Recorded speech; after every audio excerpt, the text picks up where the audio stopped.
एक शब्द है धर्म, जिससे सभी परिचित हैं। धर्म का अर्थ है समस्त जड़ चैतन्य जो धारण किया हुआ है वो है धर्म। धारयति इति धर्म। धर्म का उद्देश्य और कार्य क्या है?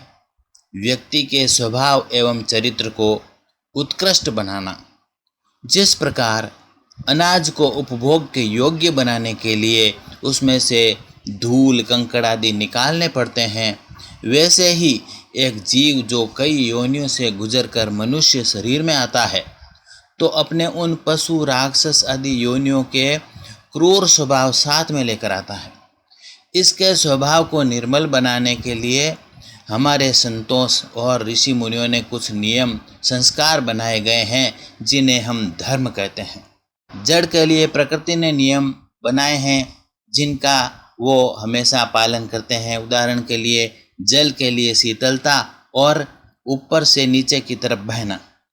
वैसे ही मनुष्य को मनुष्यता के शिखर पर ले जाने के लिए शास्त्रों ने जो नियम बनाए हैं वो है धर्म।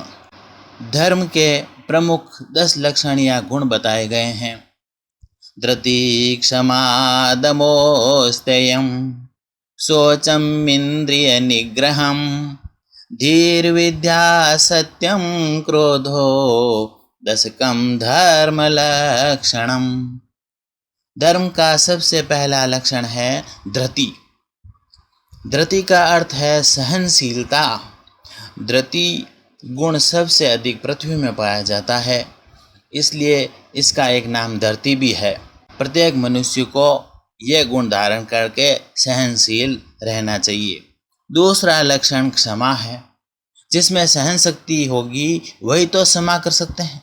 क्षमा बढ़न को चाहिए ओछे को उत्पात, क्या विष्णु का घट गया जो भृगु मारी लात।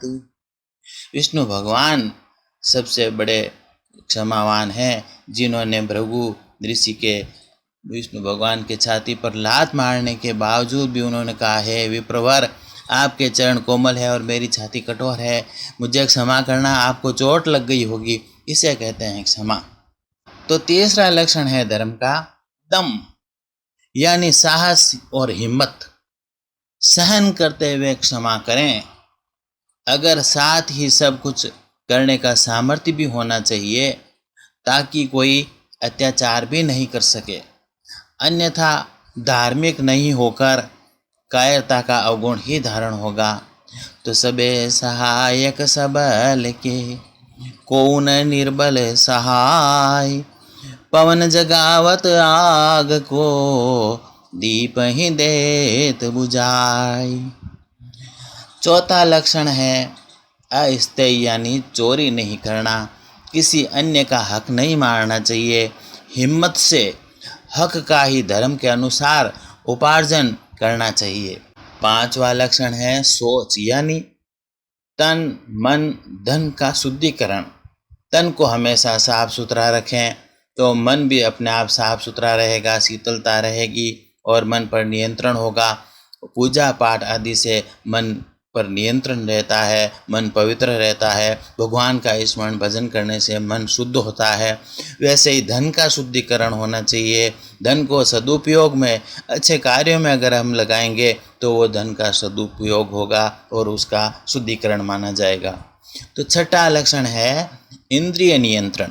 अपनी सभी इंद्रियों को उनके विषयों के प्रति रुझान को बुद्धि द्वारा बलपूर्वक रोकना, यानी अधार्मिक विषयों का सेवन न करना। तो सातवां लक्षण है धीर, यानी बुद्धि में धैर्य।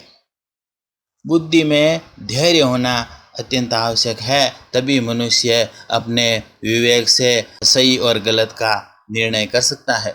सुमति कुमति सबके उर रही, नाथ पुराण निगम अस कहीं।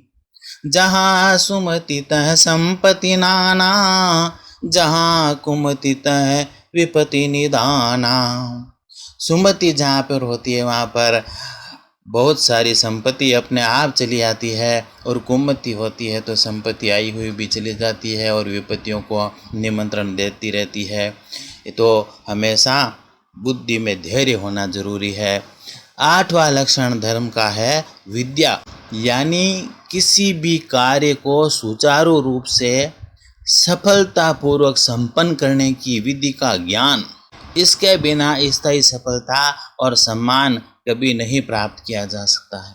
9वां सत्यम, यानी परमात्मा को साथ लेकर चलने की कोशिश करते हुए जीवन यापन करना, क्योंकि सत्य तो एकमात्र परमात्मा ही है और वही अटल है और परिवर्तनशील बाकी संसार है। तो परमात्मा को उनकी हाजिरी में जो भी काम करेंगे तो वो सत्य सम्मत ही होगा, कभी भी गलत नहीं हो सकता। परमात्मा के डर से जो भी करेंगे वो सब अच्छा ही करेंगे। 10वां धर्म का लक्षण है क्रोध नहीं करना, क्योंकि क्रोध से क्रूरता बढ़ती है और क्रूरता से पाप होते हैं, दया नष्ट हो जाती है। तुलसीदास जी बोलते हैं कि दया धर्म का मूल है, पाप मूल अभिमान। तुलसी दया न छोड़िए, जब लगी घट में प्राण। इस प्रकार शास्त्रों में धर्म के 10 लक्षण बताए गए हैं, जिनको धारण करके मनुष्य जीवन सार्थक हो जाता है। बोलिए सियावर रामचंद्र भगवान की जय। जय श्री कृष्ण।